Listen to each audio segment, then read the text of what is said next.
الحمد للہ وکفا والصلاة والسلام علی سید الانبیاء مع الجود والعطا وعلی آلہ وصحبہ وبارک وسلم دائما ابدا اما بعد اعوذ باللہ من الشیطان الرجیم بسم اللہ الرحمن الرحیم الحمد للہ تعالی ثم الحمد للہ تعالی۔ آج آپ اپنا سبق ملاحظہ کریں گے سورہ بقرہ شریفہ کی 130 نمبر آیت شریفہ سے آگے۔ ملاحظہ کیجیے، اعوذ باللہ من الشیطان الرجیم بسم اللہ الرحمن الرحیم اذ قال له ربه اسلم قال اسلمت لرب العالمین۔ اذ قال له ربه اسلم، جب اس کے پروردگار نے، جب اس کے رب نے اسے ارشاد فرمایا اسلم، تسلیم کیجئے، گردن جھکا دیجئے، سر تسلیم خم کر دیجئے۔ قالا، تو انہوں نے عرض کیا اسلمت، میں نے تسلیم کر لیا، میں نے مان لیا، لرب العالمین، اس رب کا حکم جو کائنات کا رب ہے، جو سارے عالمین کا رب ہے، میں نے اس کے حضور اپنا سر جھکا دیا۔ سبحان اللہ تعالی و بحمدہ، یہ حضرت سیدنا ابراہیم علیہ السلام کی عظمت ہے۔ رب ذوالجلال نے ان واقعات کا ذکر قرآن مجید فرقان حمید میں اس لیے فرمایا کہ اگر تم بھی اپنے رب کا قرب حاصل کرنا چاہتے ہو تو وہی عمل کرو جو اللہ کے محبوب بندوں نے کیا ہے۔ ابراہیم علیہ السلام کو اللہ نے حکم دیا کہ یہ میرا حکم تم نے ماننا ہے۔ کون سا حکم ماننا ہے؟ یہاں اس حکم کا ذکر نہیں کیا گیا مطلقاً، اے ابراہیم تم نے ماننا ہے؟ عرض کیا مولا میں نے مان لیا۔ پوچھا نہیں کیا ماننا ہے، کس لیے ماننا ہے، نہیں پوچھا۔ بہت خوب کسی نے کہا کہ مصور دیکھنا، تصویر میری یوں بنائی ہو، ادھر حکم الہی ہو، ادھر گردن جھکائی ہو، بس۔ مسلمان کا یہی معنی ہے، سر تسلیم خم کر دینے والا، اپنے رب پر اپنی ساری کی ساری مرضی کو چھوڑ دینے والا۔ میری کوئی مرضی ہے ہی نہیں ہے، وہی ہے جو میرے رب کی مرضی ہے۔ جس طرح مفسرین کرام نے یہاں نقل کیا کہ حضرت سیدنا ابراہیم علیہ نبینا علیہ السلام کو جب نمرود لعین نے آگ کی جانب پھینکا منجنیق کے ذریعے سے، تو آپ فضا میں آگ کی جانب سفر طے فرما رہے تھے، یعنی منجنیق کے لیے ذریعے آپ کو فضا میں پھینکا، یعنی آگ کی جانب یعنی اچھالا، تو آپ فضا میں جس طرح معاذ اللہ تعالیٰ میں مثال تو نہیں دے سکتا کہ کوئی کسی پتھر کو اٹھا کر کسی شے کی طرف پھینکے تو پتھر فضا میں اڑتا ہوا چلا جاتا ہے۔ ابراہیم علیہ السلام لمحہ بلمحہ آگ کے قریب سے قریب تر آتے چلے جا رہے تھے۔ حضرت سیدنا جبریل امین حاضر ہوئے، یہ مفسرین کرام نے نقل فرمایا ہے۔ جبریل امین حاضر ہوئے اور انہوں نے آ کے عرض کیا ابراہیم علیہ السلام، اگر آپ مجھے اجازت دیں تو میں یہ آگ اٹھا کر ان نمرودیوں پہ پھینک دیتا ہوں اور آپ کو اپنے پروں میں، اپنے دامن میں بحفاظت ایک جانب لے جاتا ہوں۔ تو ابراہیم علیہ السلام کا سوال یہ تھا کہ اے جبریل، کیا رب کائنات نے تجھے اس کام کے لیے بھیجا ہے کہ ابراہیم کو آگ سے بچا لے اور یہ آگ اٹھا کر نمرودیوں پہ پھینک دے؟ اس کام کے لیے اللہ تعالیٰ نے تیرے انتخاب فرمایا؟ تو جبریل نے کیا کہ نہیں، اللہ نے مجھے یہ حکم دیا ہے کہ جو میرا خلیل کہے وہ کر دینا۔ یعنی اللہ نے اس حکم کو مشروط رکھا ہے کہ خلیل کہے تو کر دینا، نہ کہے تو نہ صحیح۔ تو فرمائیں گے فَمَّا إِلَيْكَ فَلَا، پھر جا چلا جا، مجھے تیری ضرورت نہیں ہے۔ تو جبریل امین نے عرض کیا کہ پھر اپنے رب ہی سے عرض کر لیجئے، میں اپنے رب سے کہہ دیجئے کہ اللہ مجھے آگ سے بچا لے۔ تو ابراہیم علیہ السلام نے فرمایا کہ میرے رب کو پتہ نہیں کہ اس کے خلیل کو آگ میں ڈالا جا رہا ہے؟ تو جبریل نے کیا کہ یقیناً پتہ ہے۔ فرمانے کہ پھر جو میرا رب چاہتا ہے میں وہی چاہتا ہوں، مجھے اپنی مرضی کرنا ہی نہیں ہے۔ یہ ہے حقیقت میں اسلام، اپنی تمام تر خواہشات کا گلا گھونٹ دے اپنے رب کی رضا کے لیے۔ قل ان صلاتی و نسکی، کہہ دے کہ میری نماز، میری قربانی، و محیایا، میری زندگی کا ایک ایک لمحہ، و مماتی، میری آخری ہچکی، للہ رب العالمین، اس اللہ کی رضا کے لیے جو کائنات کا پالنے والا ہے۔ تو کسی کو راضی نہ کر، راضی کرنا ہے تو اللہ اس کے رسول کو راضی کر۔ اطاعت کسی کے نہ کر، اللہ اور اس کے رسول کی اطاعت کر۔ رب کائنات فرماتا ہے وَمَن يُطِعِ الرَّسُولَ فَقَدْ أَطَاعَ اللَّهَ، جس نے رسول اللہ کی اطاعت کی حقیقت میں اس نے رب کی اطاعت کی، کیونکہ آج خود تجھے پتہ ہی نہیں کہ رب کی مرضی کیا ہے، تو جانتا ہی نہیں ہے۔ تجھے پتہ چلے گا تو رسول رحمت سے پتہ چلے گا کہ تیرا رب کس چیز پر راضی ہے، تو جس پر تیرا رب راضی ہے وہی عمل کر لے۔ رب نے ابراہیم علیہ السلام کو فرمایا ابراہیم تجھے تسلیم کرنا ہے، تجھے میرا حکم ماننا ہے۔ قال اسلمت، عرض کیا یہ نہیں کہ میں مانوں گا، اصل میں نے مان لیا، میں نے تسلیم کر لیا اس اللہ کی رضا کی خاطر جو کائنات کا پالنے والا ہے۔ اب جانتے ہیں کہ رب کائنات براہ راست ابراہیم علیہ السلام کو یہ حکم نہیں دیا تھا، ابراہیم اپنے لخت جگر کو میری رضا کے لیے ذبح کر، براہ راست حکم نہیں دیا تھا، خواب آیا تھا نا، ایک خواب، اللہ کے نبی ہیں، ہم تو بہانے بازی کرتے ہیں نا، وہ اللہ کے نبی ہیں، خواب آیا تھا، جس طرح اللہ تعالیٰ خود ارشاد فرماتے ہیں کہ آپ نے اپنے لخت جگر سے فرمایا تھا یا بنی انی ارا فی المنام، بیٹے میں نے نیند کی حالت میں خواب دیکھا ہے کہ انی اذبحک، میں تجھے ذبح کر رہا ہوں، حکم نہیں ہے۔ ایک تو ہے نا کہ خواب میں مجھے حکم دیا گیا ہے، یہ نہیں کہ مجھے عمر تو بن نومی میں حکم دیا گیا ہوں خواب، نہیں، انی ارا فی المنام انی اذبحک، میں نے خواب دیکھا کہ میں تجھ کو ذبح کر رہا ہوں، فانظر ماذا تری، تو بتا کہ تجھے کیا اس پہ محسوس ہو، تیری رائے کیا ہے، تو کیا دیکھتا ہے؟ تو وہ بھی اللہ کے نبی تھے، عرض کیا یا ابت افعل ما تؤمر، ابا جی وہ کر گزریے جو آپ کو حکم دیا گیا ہے۔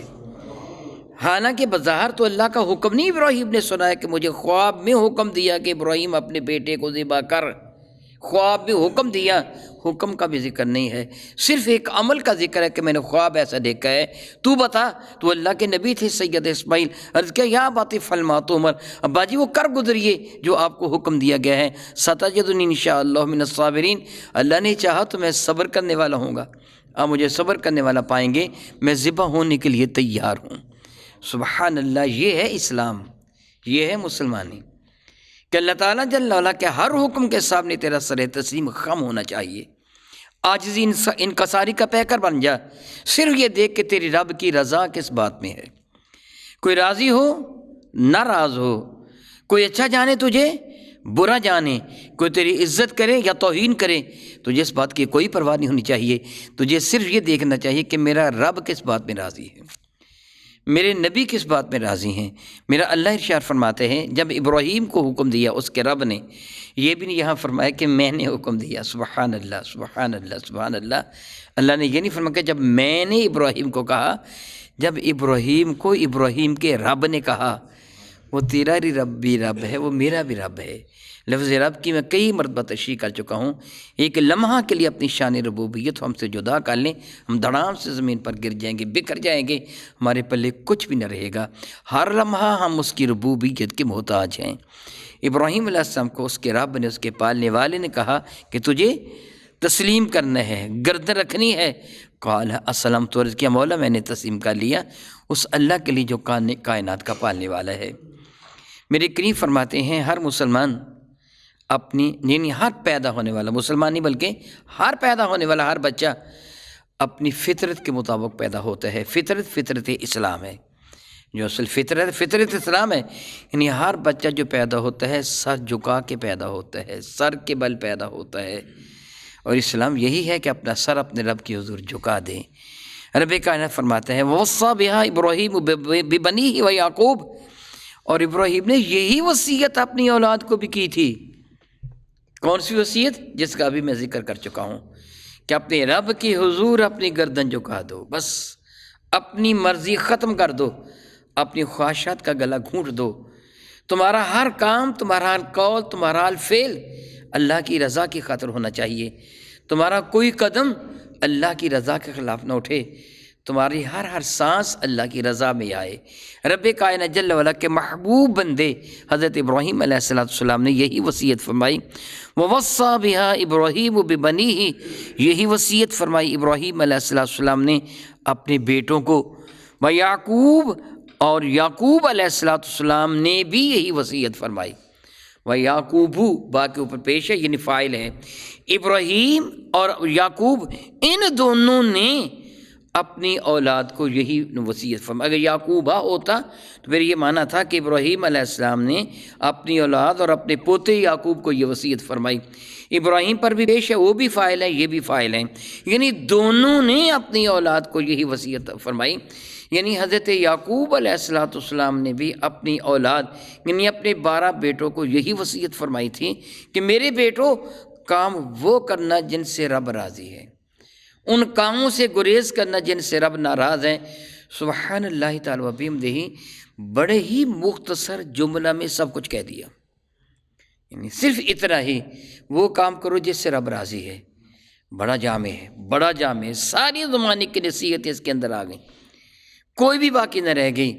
دیکھنا یہ ہوگا اس کام میں اللہ راضی ہے کہ ناراض ہے۔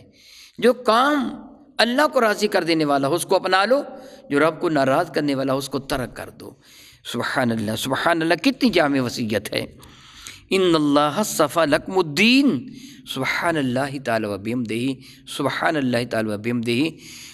سبب ذکر فرمایا اللہ کو اس نعمت کا کہ جو میں کہہ رہا ہوں کہ اپنے آپ کو اپنے رب کے سپرد کر دو، جو وہ چاہے، جس طرح مردہ غسال غسل دینے والے کے ہاتھ میں ہوتا ہے، وہ مردے کو دائیں جانب لٹائے بائیں جانب لٹائے، سر کی جانب سے اونچا کرے یا پاؤں کی جانب سے، مردہ بے حس و حرکت ہوتا ہے، غسال جس طرح چاہتا ہے اس کے ساتھ سلوک کرتا ہے۔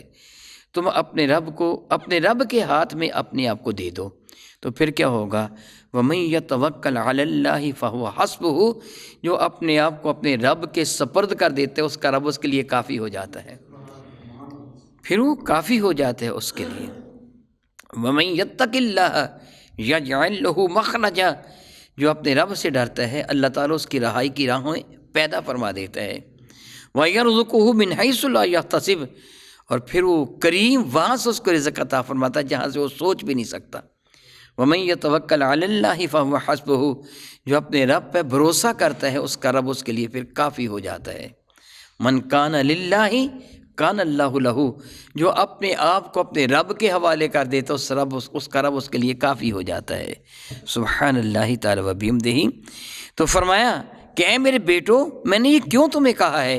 اس لیے کہ ان اللہ اصطفیٰ لکم الدین، اللہ رب العزت جل وعلا نے تم کو دین کے لیے چن لیا ہے۔ اللہ اکبر، اللہ اکبر، اللہ اکبر، اللہ اکبر۔ بہت مرتبہ پہلے بھی کہہ چکا ہوں، اب بھی کہہ رہا ہوں، شکر ادا کیجو اس رب کائنات کا جس نے تم کو دین اسلام کے لیے چن لیا ہے، تم کو مسلمان ہونے کی توفیق عطا فرما دی ہے، اور تمہاری گردن میں اپنے محبوب کے غلامی کا پٹا سجا دیا ہے، تمہیں چن لیا ہے۔ اللہ تعالیٰ نے اپنے دین کے لیے کتنا بڑا احسان ہے، کتنا بڑا احسان۔ دنیا میں کتنے کافر ہیں، کتنے خوبصورت ہیں، کتنے مال و دولت والے ہیں، کتنے جوان ہیں، بظاہر کس قدر وہ عقل مند سمجھے جاتے ہیں کہ دنیا کی مختلف اشیاء وہ ایجاد کرتے ہیں۔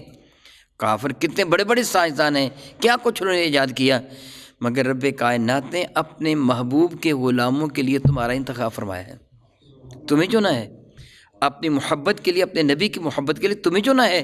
احسان مانے اس رب کائنات کا۔ اسی طرح یعقوب علیہ السلام نے اپنے بیٹوں کو فرمایا، بیٹو اللہ تعالیٰ نے تمہیں ایمان کے لیے چن لیا ہے۔ ان اللہ اصطفیٰ لکم الدین، اللہ تعالیٰ نے تمہیں دین کے لیے چن لیا، اب تمہاری ذمہ داری کیا ہے؟ فلا تموتن الا وانتم مسلمون، فلا تموتن، تم نہ مرنا، تمہیں ہرگز ہرگز موت نہ آئے، الا وانتم مسلمون، مگر اس حال میں کہ تمہارا سر اللہ کے حضور جھکا ہوا ہونا چاہیے۔ یہ بھی کتنی جامع وصیت ہے، کتنی جامع نصیحت ہے۔ مجھے نہیں پتہ کہ مجھے اس چیئر سے اٹھنے کا موقع بھی ملے گا کہ نہیں ملے گا، میں نہیں جانتا، اور آپ بھی نہیں جانتے۔ کئی مرتبہ ایسے ہوا ہوگا، میں نے سنا بھی ہے اور آپ نے بھی سنا ہوگا، خاوند نے بیوی کو کہا مجھے پانی پلاؤ، وہ پانی کا گلاس لے کے خاوند تک نہیں پہنچ کے وہ گر گیا، ہارٹ اٹیک ہوا، فوت ہو گیا۔ میں نام نہیں لیتا، میں نے پڑھا، میرے سامنے قرآن کریم کھلا پڑھا ہے، مجھے ضرورت نہیں نام لینے کی، فلاں فلاں۔ ایک جسٹس، اس کے بیٹے کی شادی تھی، ایک بڑے سائنسدان کے ہاں اس نے شادی کے لیے، لاہور کی بات ہے، میں نے اخبار میں پڑھا تھا، جب وہ سارے کے سارے تیاری کر چکے، وہ بیٹا بھی کار میں بیٹھ گیا، وہ جسٹس وہ بھی کار میں بیٹھ گیا، تو وہ کہنے لگا مجھے پیشاب کی حاجت ہے، میں پیشاب کر لوں۔ ساری بارات وہیں کھڑی تھی، میں بعد میں اس کا نام بھی بتا دوں گا، میں جان بوجھ کے ریکارڈ نہیں کروا رہا۔ جسٹس سے کہا کہ ٹھہر جاؤ، مجھے پیشاب کی حاجت ہے، یہ کئی سال پہلے کی بات ہے۔ وہ جسٹس پیشاب کرنے کے لیے لیٹرین میں بیت الخلاء میں وہاں گیا، سارے کے سارے گاڑیوں میں بیٹھے ہوئے ہیں، لیٹرین سے باہر نہیں نکلا، بیت الخلاء سے باہر نہیں نکلا۔ تھوڑی دیر تک تو انہوں نے انتظار کیا کہ اتنی دیر تک وہ بیٹھے رہے ہیں، انتظار کیا مگر وہ جسٹس نہ نکلا۔ پھر تھوڑی سی تشویش ہوئی، دروازہ کھٹکھٹایا مگر جواب نہ دارد، توڑ کر دروازہ دیکھا تو اندر مرا پڑا تھا۔ اور پھر انہوں نے وہ شادی کی دیگیں داتا صاحب بھیجی تھی لوگوں کو تقسیم کرنے کے لیے۔ اللہ اکبر، اللہ اکبر۔ خوشی کے ساتھ دنیا میں ہزاروں غم بھی ہوتے ہیں، جہاں بجتی ہیں شہنائیاں وہاں ماتم بھی ہوتے ہیں۔ تجھے نہیں پتہ تجھے کب مر جانا ہے۔ کتنی مرتبہ آپ نے کئی واقعہ سنے ہوں گے، دولہا بارات لیے جا رہا تھا، خدا نخواستہ راستے میں ایکسیڈنٹ ہو گیا، دلہن وہ اللہ اکبر اپنے گھر آنے سے پہلے والدین کے گھر ہی فوت ہو گئے۔ کتنی بار ایسے ہوا ہوگا، تجھے کیا پتہ، مجھے بھی نہیں پتہ کب موت آئے گی۔ جملہ کس قدر کامل ہے، تجھے موت نہ آئے مگر اس حال میں کہ تیرا سر تیرے رب کے حضور جھکا ہوا ہو۔ کیا معنی بنا؟ پھر ہر حال میں اپنے رب کے حضور جھکا رہے۔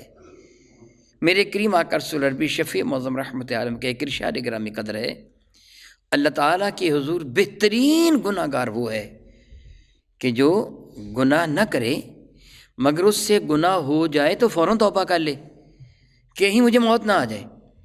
گناہ ہو جائے تو فوراً توبہ کر لینے والے گناہ گار سے میرا رب محبت فرماتا ہے، پیار فرماتا ہے۔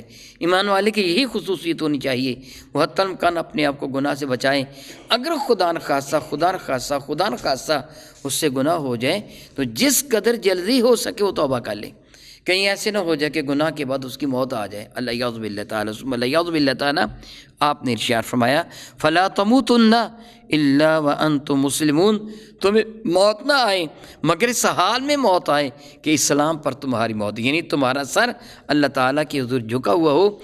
موت آئے تو اللہ کی وفا میں آئے، تم اللہ سے وفاداری کر رہے ہو، اللہ تعالیٰ اس کے رسول کے رضا کی خاطر عمل کر رہے ہو۔ اس زمانہ میں جو بھی رسول تھے، یعنی حضرت سیدنا یعقوب علیہ السلام، اس کے بعد حضرت یوسف علیہ السلام، جو بھی نبی تھے، مطلقاً یہ ہے کہ تمہاری موت اس حال میں آنی چاہیے کہ اللہ تعالیٰ جل وعلا کے حضور تمہارا سر عاجزی انکساری کے ساتھ خمیدہ ہو۔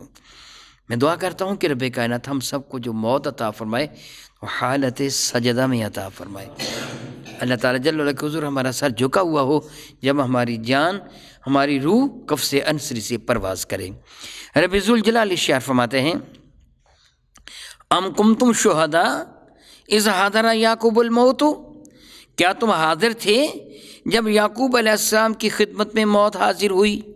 اذا حضر، جب حاضر ہی یعقوب الموت، یعقوب علیہ السلام کی خدمت میں موت حاضر ہی تو تم حاضر تھے، وہاں تو موجود تھے۔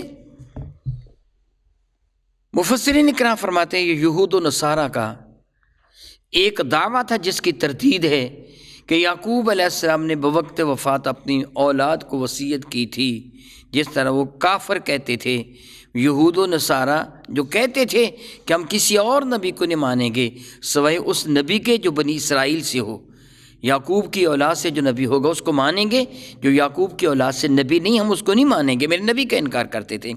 وہ ان کا دعویٰ تھا کہ یعقوب علیہ السلام نے اپنی اولاد کو یہ وصیت کی تھی۔ رب ذوالجلال ان کی تردید فرماتا تو وہاں موجود تھے جب یعقوب علیہ السلام کو موت آئی۔ صاحب تفسیر مظہری نے حضرت عطا کے حوالہ سے نقل کیا کہ اللہ تعالیٰ نے جس بھی نبی کی روح مبارکہ کو قبض فرمانا چاہا، پہلے اسرائیل علیہ السلام کو حکم دیا اس نبی سے اجازت لے لے کہ تم دنیا سے جانا چاہتے ہو یا یہاں رہنا چاہتے ہو۔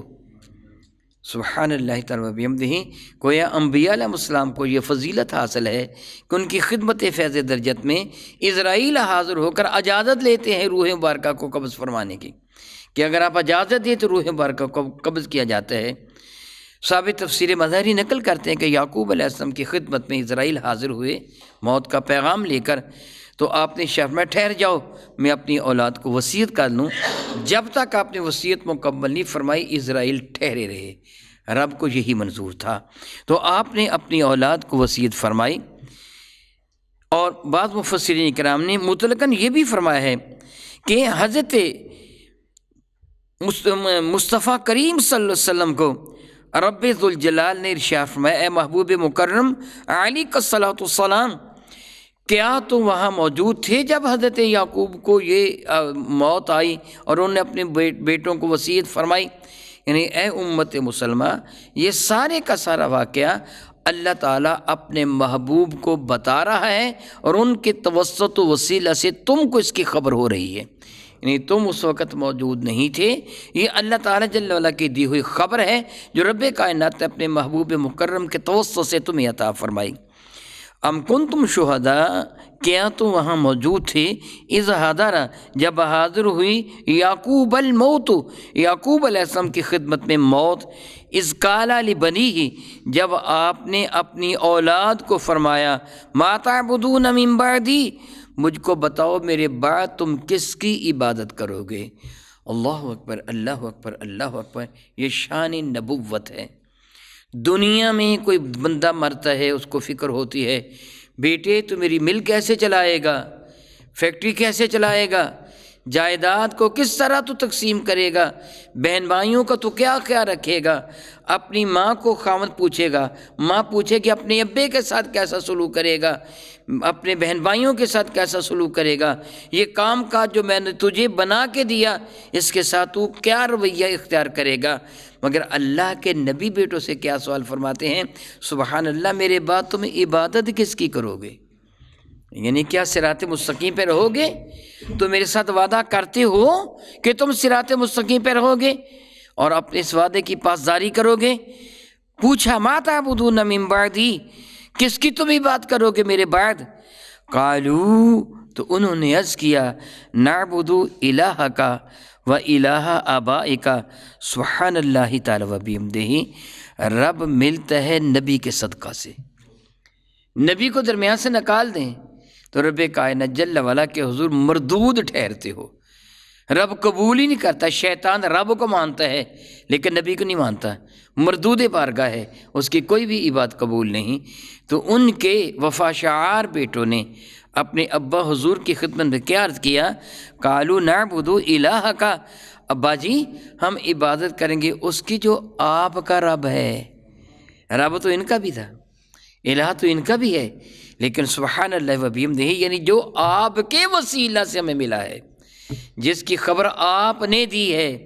نعبد الہک، ہم عبادت کریں گے آپ کے الہ کی، و الہ آبائک، وہ الہ جو آپ کے باپ دادا کا الہ ہے۔ آبا اب کی جمع ہے، اب باپ کو کہتے ہیں، دادے کو، تایا کو، نانا کو، ماموں کو، چچا کو اب کہنے کی اجازت ہے، کہا جاتا ہے۔ اب اہل عرب کہتے تھے نعبد الہک و الہ آبائک، ہم عبادت کریں گے آپ کے الہ کی، اور اس الہ کے جو آپ کے آبا و اجداد کا الہ ہے۔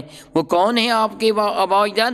ابراہیم، جو حضرت سیدنا یعقوب کے دادا ہیں، اسحاق علیہ السلام کے ابا جی ہیں، و اسماعیل، جو یعقوب علیہ السلام کے چچا ہیں، یعنی تایا ہیں، اسحاق کے بھائی ہیں، و اسحاق، یہ آپ کے والد ذی وقار ہیں۔ یعنی تینوں کو لفظ اب سے تعبیر کیا گیا ہے۔ ہم ان کی بات کریں گے۔ الہ واحدہ، اب بتایا کہ وہ رب جو یکتا و یگانہ ہے۔ پہلے ذکر کیا یعقوب علیہ السلام کا کہ آپ کا رب اور آپ کے آبا کا رب، وہ رب جو یکتا و یگانہ، وہ الہ جو یکتا و یگانہ ہے۔ وَنَحْنُ لَهُ مُسْلِمُونَ، ہم اسی کی حضور گردن رکھے ہوئے ہیں، اسی کے حضور سر جھکائے ہوئے ہیں۔ گویا والد ذی وقار کو دنیا سے تشریف لے جانے سے پہلے مکمل اطمینان ہو گیا کہ میری اولاد صراط مستقیم پہ رہے گی۔ آپ بھی دعا مانگا کیجیے، اللہ تعالیٰ مجھے میری اولاد در اولاد کو ہمیشہ صراط مستقیم پہ چلنے کی توفیق عطا فرمانا۔ یہ آپ کی ذمہ داری ہے، آپ کا فرض ہے۔ آپ جانتے ہیں کہ نماز پڑھتے ہوئے جب آپ آخری رکعت پہ تشہد میں بیٹھتے ہیں تو وہاں ایک قرآن کریم کی وہ دعا مانگتے ہیں، آپ قرآنی دعا مانگتے ہیں، رب اجعلنی مقیم الصلاۃ ومن ذریتی، مولا مجھے بھی پکا نمازی بنا دے، میری اولاد کو بھی پکا نمازی بنا دے۔ یعنی تنہا اپنے لیے نہیں، اپنی اولاد کے لیے۔ گویا ہر انسان کا، ایمان والے کا فرض ہے اپنی اولاد کی دنیا ہی نہ دیکھے، اپنی اولاد کی آخرت بھی دیکھے۔ صرف دنیا کے نہیں، ہم نے دنیا کے پیچھے تو دوڑ لگا رکھی ہے، آخرت سے بالکل بے پرواہ ہیں۔ وَمِن ذُرِّيَّتِي رَبَّنَا وَتَقَبَّلْ دُعَا، مولا تعالیٰ میرے ناچیز کی دعا کو قبول کر لے۔ رَبَّنَا اغْفِرْ لِي، مولا میری مغفرت فرما دے، وَلِوَالِدَيَّ، میرے ماں باپ کی بھی مغفرت فرما دے۔ یعنی اولاد اور اپنے ماں باپ کو دعا میں ہرگز نظر انداز نہ کیجیے۔ اپنے آباء و اجداد اور اپنی اولاد در اولاد دونوں کی بھلائی کی دعا بھی مانگیں۔ رب کائنات کو یہ عمل بڑا محبوب ہے۔ تو حضرت یعقوب علیہ السلام نے اپنے بیٹوں سے پوچھا تم کس کی بات کرو گے، انہوں نے بتا دیا تو گویا آپ کو اطمینان ہو گیا۔ صاحب تفسیر مظہری فرماتے ہیں پھر آپ نے حضرت اسرائیل کو اجازت دے دی تاکہ وہ ان کی روح مبارکہ کو قبض کر سکے۔ سبحان اللہ و بحمدہ، او کما قال اللہ تبارک و تعالی، واللہ تعالی اعلم باسرار کتابہ۔